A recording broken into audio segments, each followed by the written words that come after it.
이제부터는 한국에 최근에 벌어졌던 불특정 다수를 대상으로 한 상해 범죄, 후리마로 볼 수 있는 사건들을 한번 살펴보면서 일본과의 공통점과 차이점을 말씀드려 보도록 하겠습니다. 사실 한국에서도 이런 사건이 과거에도 있었습니다. 대표적인 게 2010년 8월에 있었던 신정동 옥탑방 살인 사건. 36세 윤모 씨가 길거리를 지나가다가 옥탑방에서 행복한 웃음소리가 나온다는 이유로 나는 이렇게 불행한데 왜 행복하게 저 사람들은 뭐가 좋다고 웃고 있나, 이게 범행 동기가 됐던 사건입니다. 범행 동기 자체가 상당히 후리마 사건과 유사한데 개인의 좌절을 그런 식으로 표출을 했던 사건이죠. 그러다가 올해 일어난 사건들이 신림동 사건이라든지 서현역 사건, 공통점은 그거죠. 좌절이 한 10년 정도 누적이 된 거죠.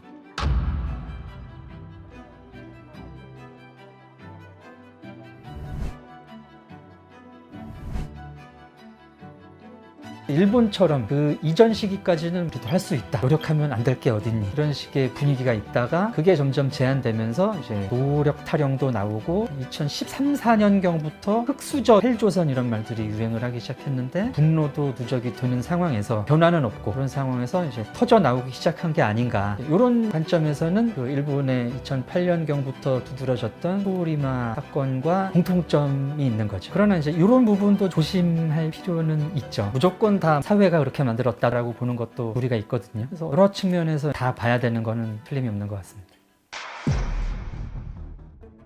일본과 좀 차이가 있는 부분이라고 제가 느껴지는 것이, 우리의 이제 최근 두드러지는 경향성은 범죄를 예고하는 이런 글들이 굉장히 우후죽순 올라왔다는 거죠. 일본에서도 경우는 종종 있습니다.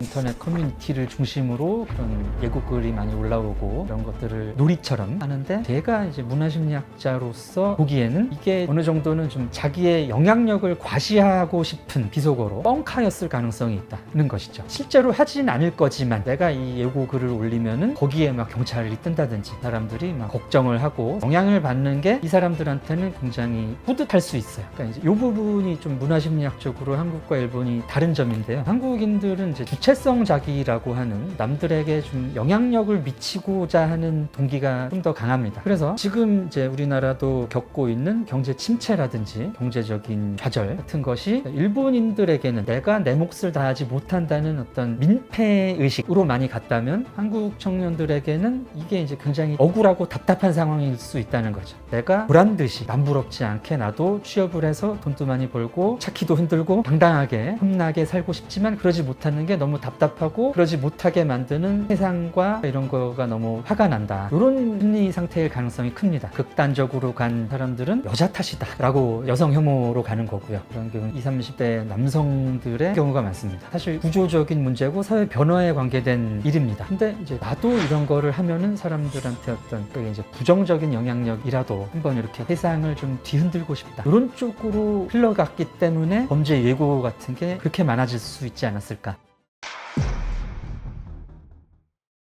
이런 이제 불특정 다수를 대상으로 하는 상해 사건이 꼭 뭐 일본적인 현상만은 아니죠. 대표적으로 미국 같은 경우는 우리가 미국에서 일어나고 있는 수많은 총기 난사 범죄를 알잖아요. 불특정 다수를 향한 상해 범죄라는 쪽에서 공통점이 있죠. 미국이라는 사회의 특성, 총기를 구하기 쉽고 이런 것 때문에 미국적인 유형으로 나타난다고 보여지고요. 유럽에서는 테러라는 유형으로 나오는 것 같아요. 불특정 다수를 대상으로 한 개인적 좌절을 표출하는 식의 문제죠. 사실 현대 사회의 발전한 선진국 사회들의 구조적인 문제가 반영된 선진국형 범죄, 이거는 분명히 여러 학자들이 연구한 바와 같이 경제적 좌절과 고립이 중요한 원인입니다. 90년대 이후로 세계적으로 장기적인 경제 침체가 지속이 되고 좌절을 하는 개인들이 많아지는 과정, 선진국이 되면서 전체의 부는 상승할지 모르겠지만은 경제적 격차가 점점 커지지 않습니까? 거기서 이제 소외되고 좌절하는 사람들도 더 많아지고, 최근에 이제 한 3년 동안 코로나라는 기간을 겪었잖아요. 여기에 여기에서 이제 많은 사람들이 고립을 더 심하게 경험을 한 것이 이제 최근에 그런 분노의 상승이랄지 이런 게 좀 두드러지는 원인인 것 같습니다. 사실 현대사회 이 고립의 정도가 또 상당히 심각하거든요. 사회적 고립이 지속되다 보면은 성격이 점점 제한적이 되거든요. 사람은 교류가 반드시 필요한 존재인데 교류에서 떨어져 있는 사람들은 피드백을 받을 수가 없기 때문에 생각이 극단적으로 가기도 쉽고요. 또 정신적으로도 굉장히 피폐해질 수 있고 행복도 굉장히 낮아질 수밖에 없습니다. 전 근대 사회에는 가족이란 게 또 뭐 지역 사회가 고립이 되지 않도록 해결을 해줬습니다. 지금은 인터넷과 스마트폰만 있으면 고립돼서 생활도 되고 현대 사회에는 유튜브라든가 커뮤니티, 인터넷이 작동하는 방식 자체가 사람들의 생각을 극단화하기가 굉장히 쉬워집니다. 같은 취향이나 성향을 가진 사람끼리 이제 무리를 짓지 않습니까? 특히 이제 인터넷 커뮤니티 같은 데는 더 그런 경향이 강해요. 그리고 거기서만 자기랑 비슷한 생각을 한 사람들끼리 상호작용을 하다 보면은 그 외의 집단, 다른 사람들의 의견을 모르고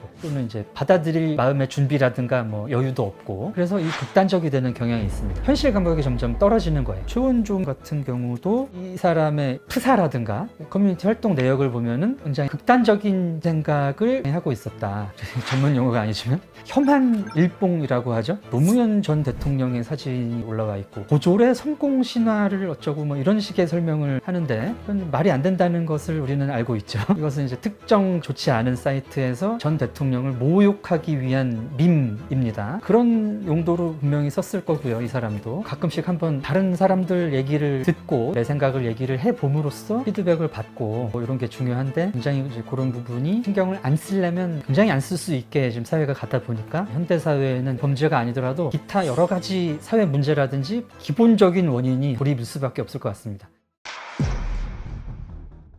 문화 심리는 어떤 문화에서 살고 있는 사람들의 행동의 범위를 규정짓는 속성이다. 사회 구조적인 변화는 동일하게 일어날 수 있죠. 서양이 됐던 동양이 됐던 한국이 됐던 일본이 됐던 사회가 경제적으로 발전을 하면서 양극화가 되고 좌절을 하는 사람들이 많아지고 좌절에 대한 뭐 분노라든가 이 분노를 표출해야 되겠다는 것까지는 보편적일 수 있습니다. 근데 이제 요것을 어떤 식으로 충족을 하느냐, 표현을 하느냐에 있어서 문화적인 인식에 따라서 다른 양상으로 나올 수 있다는 것이죠. 우리나라와 일본의 어떤 사회 변화의 양상이 비슷하고 일본에서 불특정 다수를 향한 상해 범죄가 앞서서 일어난 다음에 우리나라에도 그런 사건들이 일어났기 때문에 우리도 그런 점을 대비를 해야 된다. 뭐 맞습니다. 근데 지금 제가 말씀드린 것처럼 공통적인 이유에 의한 것도 있지만 문화적으로 다른 측면이 반영된 현상도 있잖아요. 경제적 좌절과 고립이 다 그런 범죄로 이어지는 건 아니죠. 이런 부분을 여러 측면에서 제대로 반영하지 않으면 이 현상을 제대로 보거나 제대로 된 해결책을 찾기 어려울 것 같아요. 그래서 오늘 말씀드린 주제와 관련해서 드리고 싶은 말씀이 이 문제를 너무 단순화해서 보지는 않았으면 좋겠다라는 생각입니다. 사회가 여러 측면에서 대책도 마련하고 문제 해결 방법을 찾아야 될 것 같습니다.